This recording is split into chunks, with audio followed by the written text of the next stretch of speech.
Hello everyone, welcome back to your own channel knowledge centre. हम पढ़ रहे थे क्लास 12 मैक्रो इकोनॉमिक्स का third chapter that is national income and its related aggregates.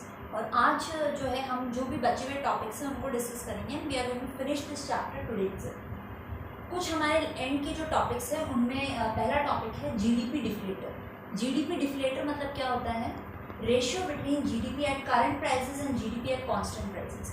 अपने last video में हमने discuss किया था कि जीडीपी एट करंट प्राइसेस क्या होते हैं and GDP at constant prices क्या होते हैं। तो इन दोनों ही प्राइसेस के बीच का चाहे हम जीडीपी को करंट प्राइसेस पे लें, चाहे हम जीडीपी को कांस्टेंट प्राइसेस में लें, अदर वर्ड्स में अगर हम बोले तो नॉमिनल जीडीपी और रियल जीडीपी के बीच का जो रेशियो है that is known as the GDP deflator. इसको फॉर्मूले टर्म्स में हम लेते हैं जीडीपी एट करंट प्राइसेस यानी कि nominal GDP and GDP at constant prices यानी कि रियल जीडीपी, यानी कि nominal GDP upon real GDP into 100 that is your GDP deflator. तो बेसिकली जीडीपी डिफ्लेटर जो है ये क्या इंडिकेट करता है, क्या शो करता है?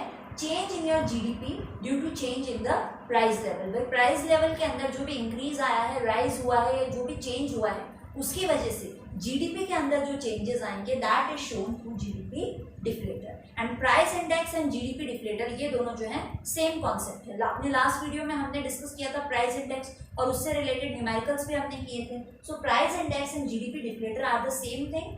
दोनों ही जो है क्या शो करते हैं कि किस तरह प्राइसेस में राइज होने से या प्राइसेस में चेंज होने से जीडीपी के अंदर किस तरह चेंजेस आते हैं।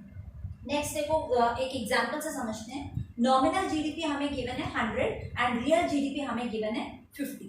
हमें निकालने को बोला जा रहा है कि भाई कैलकुलेट द प्राइस इंडेक्स और कैलकुलेट द जीडीपी डिफ्लेटर। तो इसका फॉर्मूला हमने पढ़ा nominal GDP upon real GDP into 100 या GDP at current prices upon GDP at constant prices into 100।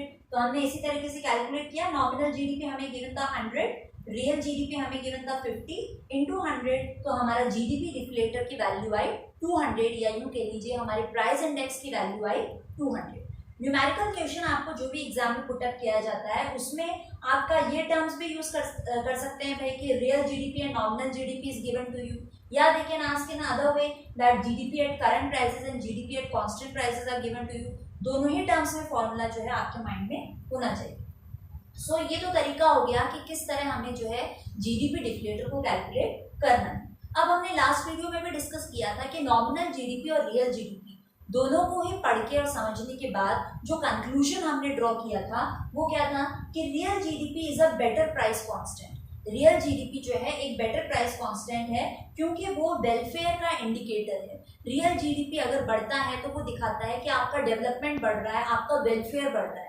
कैसे? क्योंकि हमने पढ़ा था कि रियल जीडीपी के अंदर प्राइसेस जो है वो कांस्टेंट रहते हैं, बार बार चेंज नहीं होते हैं, फिक्स रहता है। बेस ईयर वाला प्राइस जो है उसको हम रखते हैं। चेंज क्या होता है? क्वांटिटी चेंज होती है। तो अगर रियल जीडीपी के अंदर राइज आ रहा है, इंक्रीज हो रहा है, तो वो ये शो करता है सीधा सीधा कि आपकी कंट्री के अंदर फाइनल गुड्स एंड सर्विसेज का प्रोडक्शन जो है वो बढ़ रहा है और ये वेलफेयर का इंडिकेटर है, ये डेवलपमेंट का साइन है। That is why real GDP is a better price constant. ये एक थियोरेटिकल क्वेश्चन के फॉर्म में भी आपसे पूछा जा सकता है कि why real GDP is considered as a better price constant या why real GDP is considered to be a welfare measure. किसी भी तरीके से आपसे पूछा जा सकता है। तो उसमें आप यही लिखेंगे कि रियल जीडीपी में जो है हमारा सारा फोकस क्वांटिटी के ऊपर रहता है एंड प्राइस जो है वो कांस्टेंट रहते हैं, बेस ईयर वाले प्राइसेस रहते हैं। तो अगर रियल जीडीपी में इंक्रीज होता है तो वो क्या शो कर रहा है कि आपके फाइनल गुड्स एंड सर्विसेज का प्रोडक्शन इंक्रीज हो रहा है and that is why we are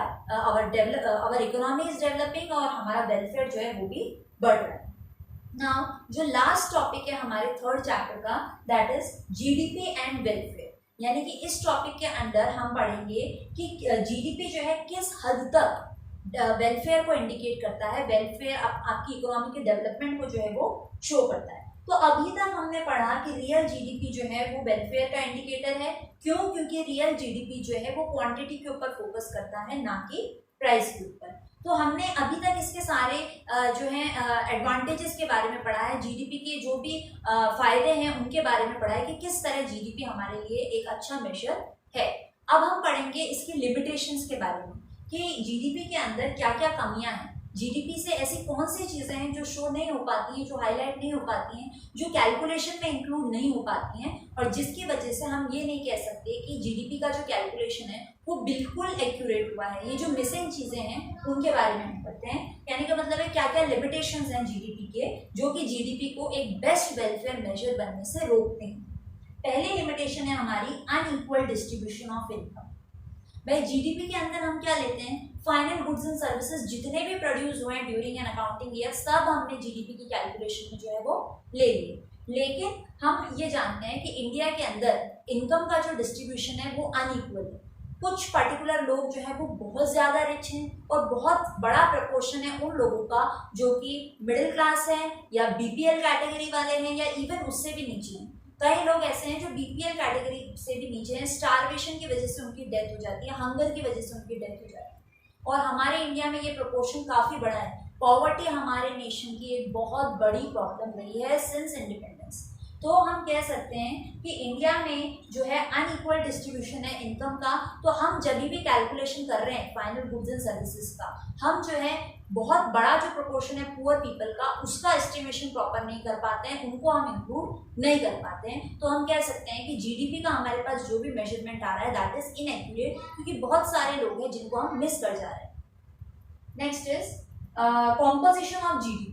अब कॉम्पोजिशन ऑफ जीडीपी में, भाई जीडीपी में हमने पढ़ा कि फाइनल गुड्स एंड सर्विसेज जो हैं उनका कितना प्रोडक्शन हो रहा है, हम सबको हम ले रहे हैं। अब क्या फाइनल गुड्स एंड सर्विसेज का प्रोडक्शन जो है वो सभी कैटेगरीज को ध्यान में रख के किया जा रहा है? भाई कई लोग बहुत ज़्यादा रिच हैं जो लग्जरी गुड्स की डिमांड करते हैं, कई लोग बहुत ज़्यादा पुअर है जो असेंशियल कमोडिटीज़ की डिमांड करते हैं। और हमारी गवर्नमेंट जो है वो डिफेंस के अंदर भी बहुत सारा इन्वेस्ट करती है, तो डिफेंस गुड्स भी बहुत ज़्यादा बनते हैं। तो हम कह सकते हैं कि कॉम्पोजिशन जो है वो प्रॉपर नहीं है। अगर पर्टिकुलर एक अकाउंटिंग ईयर में डिफेंस गुड्स का क्वांटिटी या प्रोपोर्शन बहुत ज़्यादा बढ़ गया तो बेचारे पुअर पीपल को इसका क्या फ़ायदा होने वाला है? भाई हम मानते हैं, हम कंसिडर करते हैं कि डिफेंस गुड्स जो हैं वो बहुत ज़्यादा ज़रूरी हैं हमारे नेशन के लिए, लेकिन किसी पर्टिकुलर एक सेट ऑफ गुड्स का प्रोडक्शन अगर हम बहुत ज़्यादा बढ़ा देते हैं तो जो बेचारे पुअर पीपल हैं वो सफ़र करेंगे। सिमिलरली रिच पीपल जो है वो लग्जरी गुड्स की बहुत ज़्यादा डिमांड करते हैं। तो अगर किसी एक पर्टिकुलर अकाउंटिंग ईयर में लग्जरी गुड्स का ही प्रोडक्शन अगर हमने बहुत ज़्यादा कर दिया तो अगेन पुअर पीपल जो है सफ़र करेंगे। सिमिलरली अगर पुअर पीपल को ध्यान में रखते हुए हमने असेंशियल कमोडिटीज जो हैं लो प्राइस वाली, उनका प्रोडक्शन अगर हमने बहुत ज़्यादा बढ़ा दिया तो फिर ये रिच पीपल जो है ये लग्जरी गुड्स की डिमांड करने लगेंगे। तो कहने का मतलब है कि जो कॉम्पोजिशन ऑफ जीडीपी है वो भी इक्वल नहीं है हमारे पास, कि भाई डिफरेंट टाइप्स ऑफ गुड्स हैं, लग्जरी गुड्स भी हैं, असेंशियल कमोडिटीज भी है, डिफेंस गुड्स भी हैं, ऐसे बहुत सारे सेट ऑफ गुड्स हैं। तो सबका इक्वल डिस्ट्रीब्यूशन नहीं है, इक्वल प्रोपोर्शन नहीं है, अनइक्वल प्रोपोर्शन है जो हमारी जीडीपी की कैलकुलेशन को एप्रोप्रिएट या मोस्ट एक्यूरेट बनने से रोकते हैं। थर्ड है हमारा ignore the non monetary transactions. अब नॉन मॉनेटरी ट्रांजैक्शंस क्या होते हैं? आपने हिस्ट्री में जूनियर क्लासेस में पढ़ा होगा कि हमारे इंडिया में करेंसी सिस्टम स्टार्ट होने से पहले जो है बार्टर सिस्टम चलता था, यानी चीज के बदले चीज दी जाती थी। आज हम क्या करते हैं, चीज के बदले पैसा देते हैं शॉपकीपर को जाकर। पहले क्या होता था, बार्टर सिस्टम चलता था, चीज के बदले चीज दी जाती थी। और आज भी कई सारे हमारे इंडिया के रूरल एरियाज में पर्टिकुलरली जो हमारे फार्म लेबर्स हैं या जो भी बॉन्डेड लेबर्स हैं, किसी भी फॉर्म में एज ए लेबर काम करते हैं, उनके केस में भी क्या होता है, भाई जो लेन देन है वो चीज़ के बदले चीज़ हो जाती है। ठीक है भाई, आपने मेरे लिए काम करा, लो आप 1 किलो अनाज ले जाओ, 1 किलो गेहूँ ले जाओ। ठीक है, तो इस टाइप के जो नॉन मॉनेटरी ट्रांजेक्शन है जिनमें करेंसी का इन्वॉल्वमेंट, मनी का इन्वॉल्वमेंट नहीं हो रहा है, ये सारे ट्रांजेक्शन जो है अनरिकॉर्डेड रह जाते हैं, क्योंकि हम जो है सिर्फ मॉनेटरी ट्रांजेक्शन का ही तो रिकॉर्ड कर रहे हैं। भाई final goods and services rupees के टर्म्स में, मनी के टर्म्स में हम कैलकुलेशन में ले रहे हैं। तो काफी सारे ऐसे नॉन मॉनेटरी ट्रांजेक्शन है जो कि अनरिकॉर्डेड रह जाते हैं और जिसकी वजह से हमारी जीडीपी जो है वो अंडर एस्टिमेट ही रह जाती है, क्योंकि हमारा कैलकुलेशन प्रॉपर नहीं है, इसलिए हमारा एस्टिमेशन जो है वो भी प्रॉपर नहीं हो पाता है। तो इस वजह से हम कह सकते हैं कि जीडीपी जो है एक एप्रोप्रिएट इंडेक्स ऑफ वेलफेयर बनने से रह जाती है।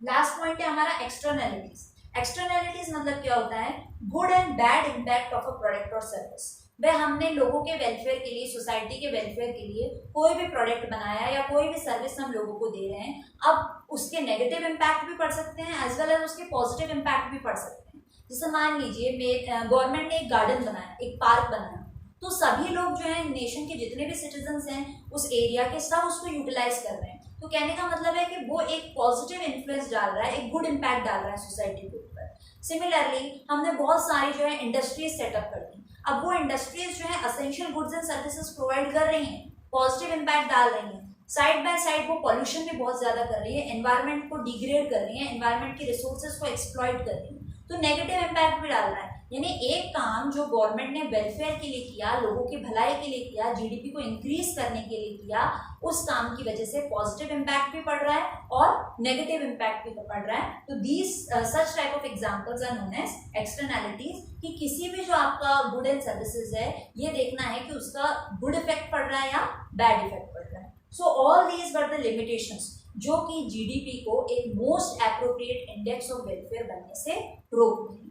फिर भी हम लास्ट में जो कंक्लूजन ड्रॉ करेंगे वो यही कि अगर हम बात करते थे नॉमिनल जीडीपी की और रियल जीडीपी, तो रियल जीडीपी का राइज होना हमारे देश के वेलफेयर के लिए, हमारे देश की डेवलपमेंट के लिए बहुत ही ज़्यादा ज़रूरी है, क्योंकि रियल जीडीपी क्वांटिटी के ऊपर फोकस करता है। तो वो जो है दिखाता है कि कितना फाइनल गुड्स एंड सर्विसेज का प्रोडक्शन आपके देश में बढ़ रहा है। सीधी सी बात है, जितना ज़्यादा प्रोडक्शन बढ़ेगा उतना ही ज़्यादा लोगों की इनकम बढ़ेगी, और इनकम बढ़ेगी, लोगों के हाथ में पैसा होगा तो वो मार्केट में डिमांड भी ज़्यादा करेंगे, डिमांड भी बढ़ेगी। मार्केट में अगर डिमांड बढ़ेगी तो प्रोड्यूसर प्रोड्यूस करेंगे, इन्वेस्टमेंट भी मार्केट के अंदर जो है बढ़ेगा, और वापस से हम जो कह सकते हैं हमारा ग्रॉस डोमेस्टिक प्रोडक्ट, हमारा फाइनल गुड्स एंड सर्विसेज का प्रोडक्शन फिर से इंक्रीज होगा। तो ये पूरा एक साइकिल है जो चलता रहेगा।